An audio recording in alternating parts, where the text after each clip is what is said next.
இயேசுவில் அன்பான சகோதரர்களே, சகோதரிகளே, விசுவாசத்தில் வளர என்ற இந்த யூடியூப் சேனலுக்கு உங்கள் அனைவரையும் இனிதே அன்போடு வரவேற்கிறேன்.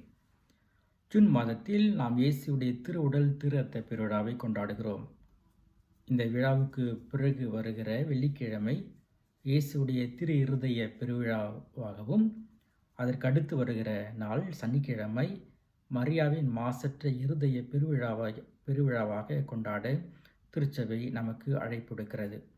1854ஆம் ஆண்டு போப் திருத்தந்தை 9ஆம் பத்திநாதர் அவர்கள் அன்னை மரியாவை அமல உற்பவி என்று பிரகடனப்படுத்துகிறார்.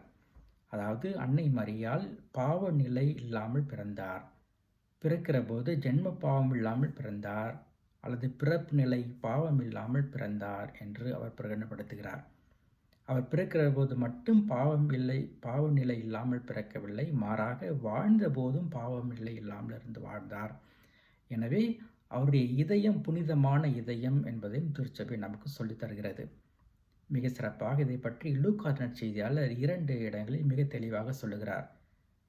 லூக்கா நற்செய்தி 2ஆம் அதிகாரம் 19ஆம் வசனத்தில் இயேசுடைய பிறப்பு செய்தியை வானதூதர்கள் இடையர்களுக்கு அறிவிக்கிறார்கள்.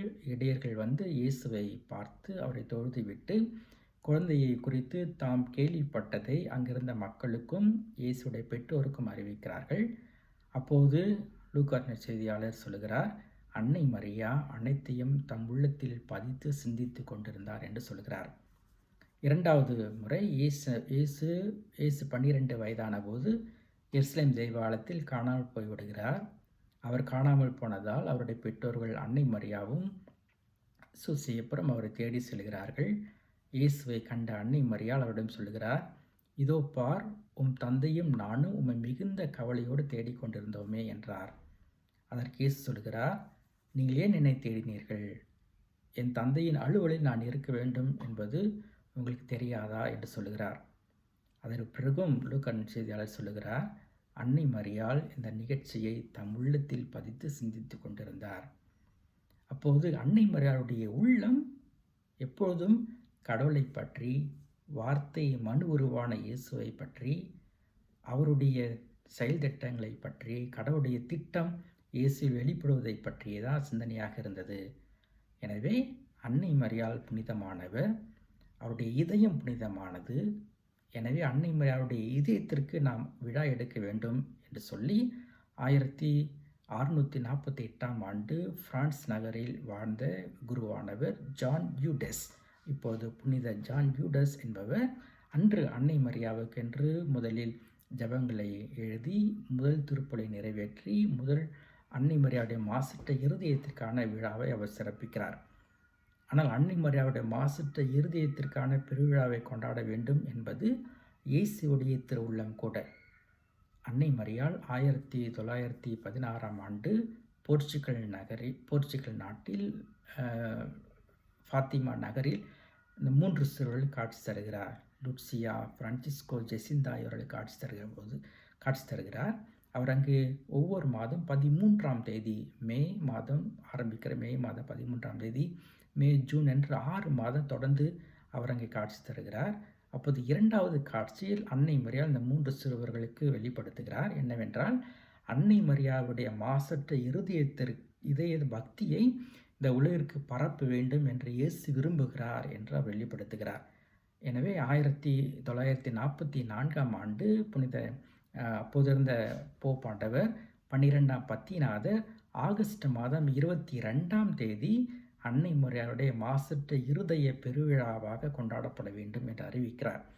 ஆனால் அதற்கு பிறகு வந்த போப் 1969ஆம் ஆண்டு பால் தி 6ஆம் பவுல் அவர்கள் ஆகஸ்ட் மாதம் 22ஆம் தேதி நாம் இந்த திருவிழாவை கொண்டாட வேண்டாம், மாறாக ஜூன் மாதம் இயேசுடைய திருவுடல் திருத்த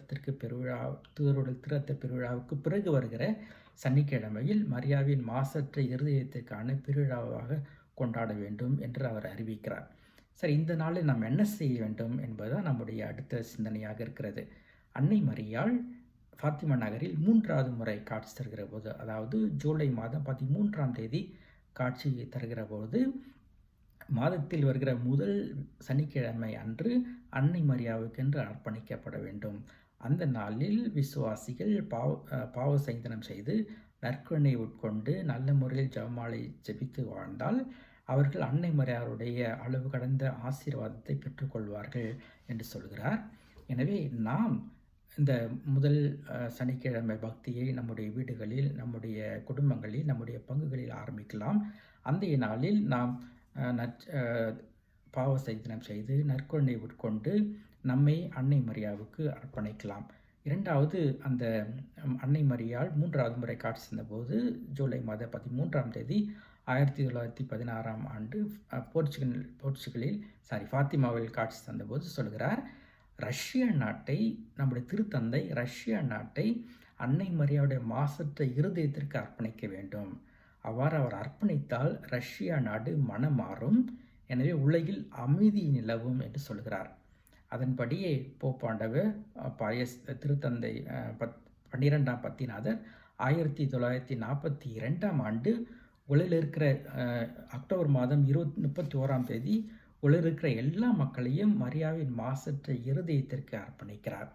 1952ஆம் தேதி ஜூலை மாதம் 1952ஆம் ஆண்டு ஜூலை மாதம் 7ஆம் தேதி ரஷ்யா நாட்டை மரியாவின் மாசற்ற இருதயத்திற்கு அர்ப்பணிக்கிறார். எனவே அன்பானவர்களே, இந்த நாளில் நாம் நம்மை மரியாவின் மாசற்ற இருதயத்திற்கு அர்ப்பணிக்கலாம். நம்முடைய குடும்பங்களை மரியாவின் மாசற்ற இருதயத்திற்கு அர்ப்பணிக்கலாம். நம்முடைய பங்கை மரியாவின் மாசற்ற இருதயத்திற்கு அர்ப்பணிக்கலாம். இவ்வாறு நாம் அவருக்கு அர்ப்பணிக்க வேண்டும் என்பது அன்னை மரியாவுடைய திருவுள்ளம், இயேசுடைய திருவுள்ளம், திருச்சபையின் திருவுள்ளம். இதை நாம் செய்தால் கண்டிப்பாக அன்னை மரியாவிடமிருந்து வருகிற பல ஆசீர்வாதங்களை நாம் பெற்றுக்கொள்வோம். அன்னை மரியாள் என்றும் நமக்கு துணையாக இருப்பார், நமக்காக தொடர்ந்து ஜெபித்து கொண்டே இருப்பார். இந்த காணொளியை பார்த்தவங்கள் அனைவருக்கும் நன்றி.